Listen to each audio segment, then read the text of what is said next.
ہم اپنے گھر میں بہت ہنسی خوشی زندگی بسر کر رہے تھے، جہاں میں اپنے خاوند اور بچوں کے ساتھ ایک بہت ہی خوبصورت بنگلے میں رہا کرتی تھی۔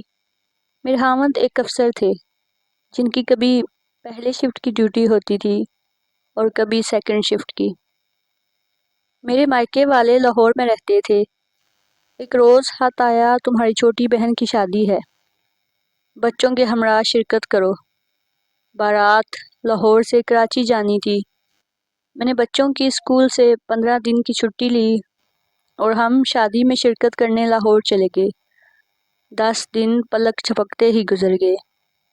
شادی کا ہنگامہ ختم ہوا اور میں نے واپسی کی تیاری کر لی۔ ابھی میں اسٹیشن سے گھر پہنچی ہی تھی کہ ایک لڑکی آ گئی۔ وہ خاصی خوبصورت تھی۔ وہ بے دھڑک میرے گھر میں چلی آئی تھی۔ آتے ہی نوکر کو آواز دینے لگی، بولی ارشد صاحب کہاں ہیں؟ اپنے میاں کا نام سن کر میں کمرے سے باہر نکلی۔ وہ برآمدے میں کھڑی تھی، مجھے دیکھ کر ٹھٹکی، پھر گھبرا کر واپس لوٹنے لگی۔ میں نے کہا، آپ اندر آئیے، تشریف رکھیے اور مجھے بتائیے کہ آپ کو ارشد صاحب سے کیا کام ہے؟ وہ کہنے لگی، بس انہی سے کام ہے، میں پھر آ جاؤں گی۔ میں نے سوال کیا، آپ آئی کہاں سے ہیں؟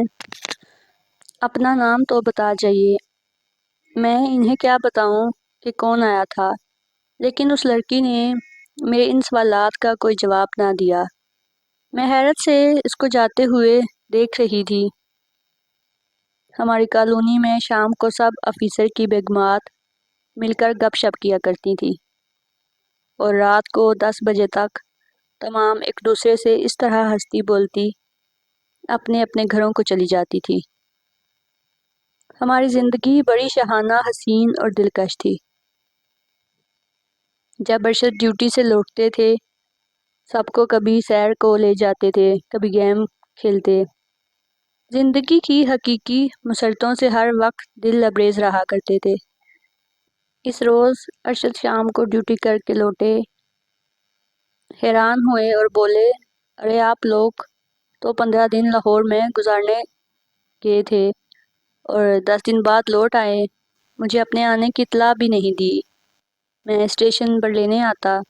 میں نے کہا، ارشد بس ایسے ہی بیٹھے بیٹھے جی گھبرایا، دل اداس ہونے لگا تو میں بغیر ٹکٹ کروائے ہی ریل گاڑی میں سوار ہو گئی۔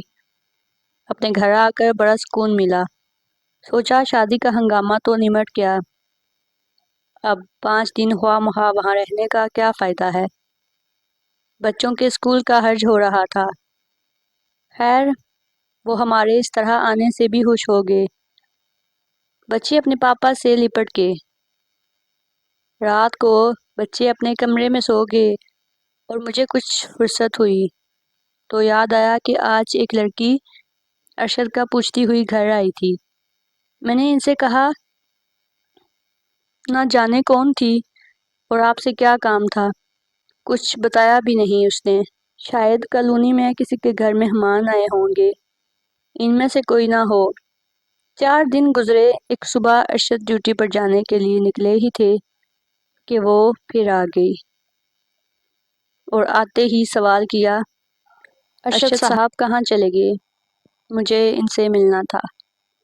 میں اس وقت گیٹ پر کھڑی تھی کیونکہ میں ہمیشہ ارشد کو گیٹ پر الوداع کر خود گیٹ بند کرتی تھی۔ میں نے اس روز بھی پوچھا کہ آپ کون ہیں اور کس کے گھر سے ہیں اور آپ کو ارشد سے کیا کام ہے، لیکن آپ نے مجھے کچھ بتایا نہیں۔ لڑکی نے ان سوالات کا جواب دینے کی بجائے صرف اتنا کہا، میں چلتی ہوں، مجھے جلدی ہے، اور وہ گیٹ ہی سے واپس چلی گئی۔ اب میں کچھ ششو پنج میں پڑ گئی، آخر یہ کون ہے؟ اس کو میرے خاوند سے کیا کام ہے؟ نام بھی نہیں بتاتی۔ میں نے سمجھا کہ میرے خاوند افسر ہیں اور یہ ضرورت مند ہوگی، لہٰذا کوئی کام ہوگا، کسی مشکل میں گرفتار ہوگی، مجھے بتانا نہیں چاہتی ہوگی۔ رات کو میں نے ارشد سے اس کا ذکر کیا تو وہ کہنے لگے، میری جان، آپ بھی کمال کی ہیں، ہمیشہ ادھوری بات کرتی ہیں، کم از کم اس سے معلوم تو کیا ہوتا کہ وہ کس گھر سے آئی تھی۔ اچھا، آج میں صبح ہی شفٹ میں جا کر پوچھوں گا کہ مہمان کس کے یہاں آئے ہوئے ہیں۔ دن کے 2 بجے ارشد نے آ کر کھانا کھایا اور خود ہی مجھے بتایا کہ میں نے تو سب سے پوچھ لیا ہے کہ آپ کے گھر کوئی مہمان تو نہیں آئے، مگر کسی نے بھی ہاں میں جواب نہیں دیا۔ شاید وہ کہیں باہر سے آئی ہوگی۔ خیر، اب آئے نا تو نام معلوم کر لینا۔ اس کے بعد کافی دن گزر گئے اور میں اس لڑکی کو بھول گئی کہ ایک دن وہ اچانک دوپہر کو پھر آ گئی۔ اس روز میرے شوہر شہر سے باہر کسی کام سے گئے تھے اور ڈیوٹی پر بھی نہیں گئے تھے۔ میں نے اپنے بیٹے کو اشارہ کیا کہ جا کر گیٹ کو تالا لگا دو۔ اس نے آتے ہی سوال کیا، ارشد صاحب کہاں گئے اور کب آئیں گے؟ اس بار میں نے کچھ دشتی سے کہا، جب تک مجھے اپنا نام پتہ نہیں بتاؤ گی میں تمہیں کچھ نہ بتاؤں گی۔ اس پر وہ واپس جانے لگی، لیکن گیٹ پر تالا دیکھ کر پریشان ہوگی۔ اب میری باری تھی۔ میں نے کہا، تم جانتی ہو میں کون ہوں؟ میں ارشد کی بیوی ہوں اور یہ گھر جہاں تم کھڑی ہو میرا ہے۔ آخر تمہیں ارشد سے کیا کام ہے؟ آخر تم کیا چاہتی ہو؟ وہ بولی، میں صرف ارشد صاحب سے ملنا چاہتی ہوں۔ کام بھی انہی کو بتاؤں گی۔ آخر کیا کون سا ضروری کام ہے جو مجھ سے راز بنا کر چھپا رہی ہے؟ یہ اپنے خاوند سے پوچھنا کہ میں کون ہوں اور مجھ کو ان سے کیا کام ہے۔ میں نے کہا، میں نے ان سے پوچھا تھا لیکن وہ تم کو جانتے ہی نہیں ہیں تو کیا بتائیں گے؟ کہنے لگی، وہ مجھے جانتے ہیں اور بہت اچھی طرح جانتے ہیں۔ میں نے کہا، بکواس نہ کرو، یوں گھر میں چلی آتی ہو جیسے تمہارا گھر ہو، پھر مجھ کو پریشان کر کے چلی جاتی ہو۔ آج تو میں گیٹ نہیں کھولوں گی جب تک کہ مجھ کو تم اصل بات نہیں بتاؤ گی۔ وہ غصے میں لال پیلی ہو گئی، کہنے لگی، ہٹ جاؤ میرے راستے سے، جو میں کہوں گی تم سن نہ سکو گی۔ میں نے کہا، کیوں نہیں سن سکتی؟ مجھے حوصلہ ہے سننے کا، تم کہو تو صحیح۔ تو ٹھیک ہے، سنو، تمہارے خاوند نے مجھ سے شادی کا وعدہ کیا ہے اور وہ مجھ سے شادی کرنا چاہتے ہیں۔ میں تو تھر تھرا اٹھی۔ میں نے اس کا گریبان پکڑ لیا اور کہا کہ دیکھ لڑکی، کان کھول کر سن لے، وہ 4 بچوں کے باپ ہیں اور ہر وقت ان کے پاس رہتی ہوں، اور اگر میں بازار بھی جاتی ہوں تو میرے ساتھ ہوتے ہیں۔ وہ تو کبھی اکیلے نہیں جاتے، تو کیسے کہہ رہی ہے کہ وہ تجھ سے ملتے ہیں اور شادی بھی کرنے والے ہیں؟ کافی تکرار کے بعد میں اپنا غصہ ضبط نہ کر سکی اور میں نے اس کے منہ پر 2 تھپڑ سیدھ کر دیے۔ اس کے تو ہوش اڑ گئے اور وہ رونے لگی۔ میں نے کہا، خاموش رہو، تم میرے خاوند کو بدنام کر رہی ہو، اس 4 بچوں کے باپ کو رسوا کرنے پر تلی ہو۔ وہ ایک بڑے افسر ہیں اور یہ ان کی نوکری کا معاملہ ہے، ان کے کیریئر پر کیا اثر پڑے گا یہ تم نہیں جانتی۔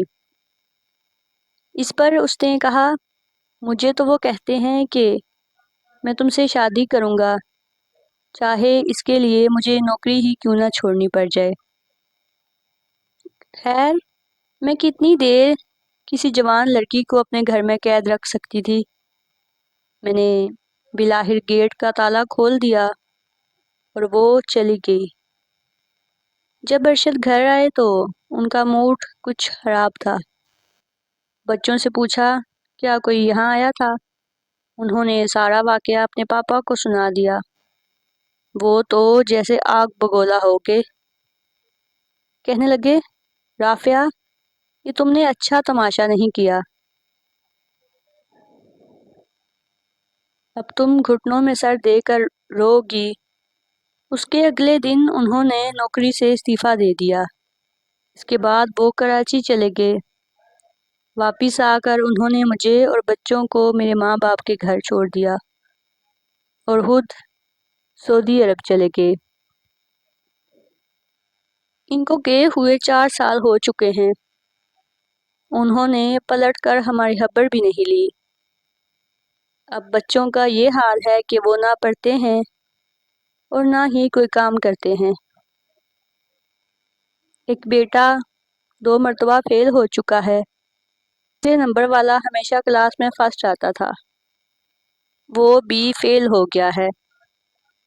چھوٹا 5 سال کا ہے مگر وہ کسی قیمت پر اسکول نہیں جاتا۔ میں بہت بیمار رہنے لگی ہوں۔ ارشد کو سعودی عرب خط لکھ لکھ کر تھک گئی ہوں کہ کوئی جواب نہیں دیا۔ اللہ کا شکر ہے کہ مجھے انہوں نے ابھی تک طلاق نہیں دی، لیکن اب تک مجھے یہ پتہ نہیں چلا کہ وہ لڑکی کون تھی اور جو کہتی تھی سچ کہتی تھی یا غلط۔ اور یہ کہ ارشد نے اس سے دوسری شادی تو نہیں کر لی۔ مجھے کسی سے بھی یہ پتہ نہ چل سکا کہ اصل معاملہ کیا تھا، اور نہ ہی میرے خاوند نے مجھے کچھ بتایا۔ مجھ بد نصیب کو تو یہ بھی خبر نہیں کہ میرا کیا قصور تھا جو اس طرح میری اچھی بلی ہستی مسکراتی زندگی میں یہ بھونچال آ گیا۔ ارشد، اگر تم یہ خط پڑھ لو تو تمہیں اللہ کا واسطہ گھر آ جاؤ۔ میرا اگر کوئی قصور ہے تو معاف کر دو۔ تمہارے بچے جو اعلیٰ اسکولوں میں تعلیم پا رہے تھے، اب گلیوں کے آوارہ لڑکوں کے ساتھ تمام وقت لڑتے بگڑتے اور کھیلتے ہیں۔ ان پر کچھ تو ترس کھاؤ۔ بڑا بیٹا 12 سال کا ہے۔ تمام دن وہ گھر نہیں آتا، نہ جانے کہاں پھرتا رہتا ہے۔ باپ کے بغیر بچے بے سایہ ہو گئے ہیں۔ کاش کوئی مجھے بتا دے کہ ارشد نے ایسا کیوں کیا۔